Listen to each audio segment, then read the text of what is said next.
La constitution guinéenne a été faite sous le régime de transition, dans un régime d'exception. Ils ont sélectionné quelques personnes et chacun des groupes est venu avec ses propres intérêts, ce qui fait un amalgame d'intérêts. Donc déjà, le fonctionnement est très difficile, puisque parfois même nous sommes obligés de faire des accords politiques qui sont contraires à la Constitution. Deuxièmement, ce qui est normalement du domaine de la loi dans le système français est la loi organique. Vous savez, la loi organique, il faut la majorité de 2/3. Ce qui demande la loi organique est du domaine et se retrouve dans la Constitution. Donc, il y a les insuffisances notoires de cette Constitution. Et, évidemment, elle n'a pas été soumise au référendum. Si je prends par exemple le Conseil constitutionnel, dans le système français, le président est nommé par le président. Mais là, les magistrats qui étaient dans la commission pour faire la Constitution, on pensait que c'est eux qui devaient l'être, les avocats, la même chose, et les professeurs. Ce qui fait qu'on a un système où c'est les membres du Conseil constitutionnel qui élisent leur président. Bon.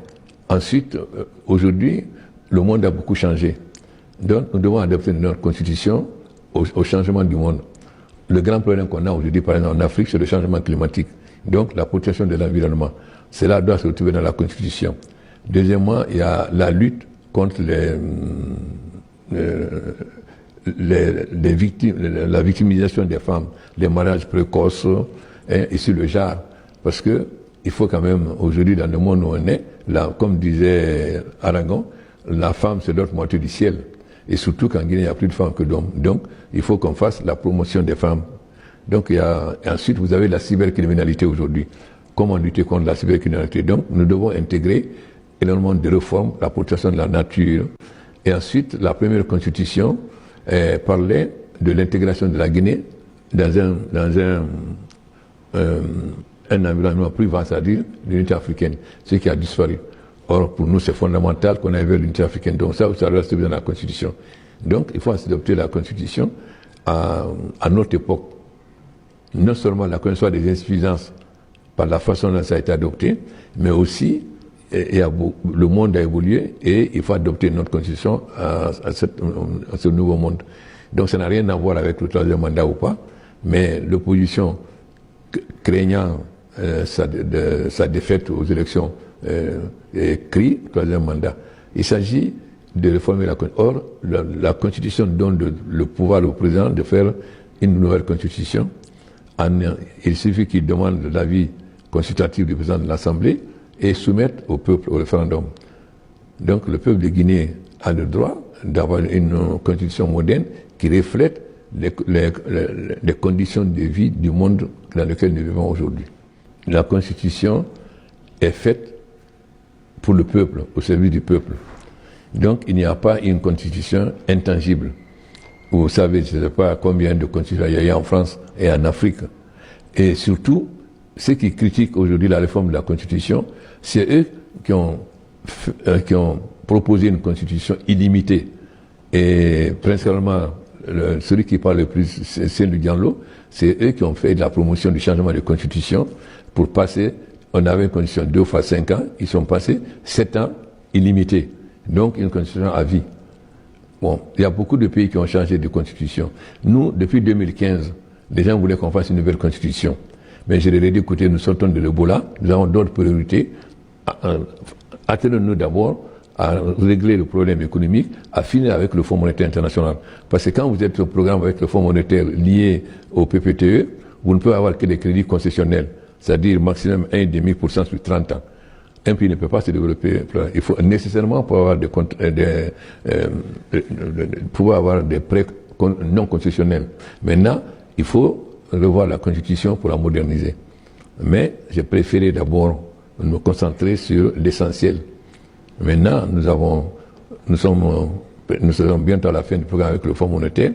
Nous sommes en train de résoudre l'essentiel, le problème de l'énergie, les routes, etc. Donc il est temps maintenant surtout que la Constitution n'a pas été soumise au peuple. Il faut quand même une Constitution pour qu'elle vraiment soit légitime et fait qu'elle soit entérinée par le peuple, ce qui n'a pas été le cas en 2010. Si le pays a connu une évolution aussi catastrophique, c'est dit à ceux qui ont géré le gouvernement, c'est-à-dire les premiers ministres. Et le peuple connaît ce qu'ils ont fait. Et personne ne souhaite aujourd'hui le retour d'un d'entre eux au pouvoir aujourd'hui en Guinée. Donc les gens aspirent à autre chose. Parce que si je prends par exemple celui qui parle le plus, c'est lui, il a fait 10 ans au gouvernement. Il a été à plusieurs points, dont Premier ministre. Donc on a vu sa gestion. Et aussi c'est le seul leader, le Premier ministre en Guinée qui s'est vendu un bien de l'État. La maison où il habite à Dixine est une maison des ministres de la Défense. Il s'est fait faire un décret pour l'acheter. Alors que d'autres qui ont eu des positions très importantes, comme je prends par exemple M. Fodé Bangoura, qui était le secrétaire général de la présidence pendant des années, il est encore en location. Si je prends le premier ministre Kassuri Fofana, il était très puissant, il a rénové sa maison de fonction, mais il l'a quitté et 3 jours après même on a mis sa femme dehors.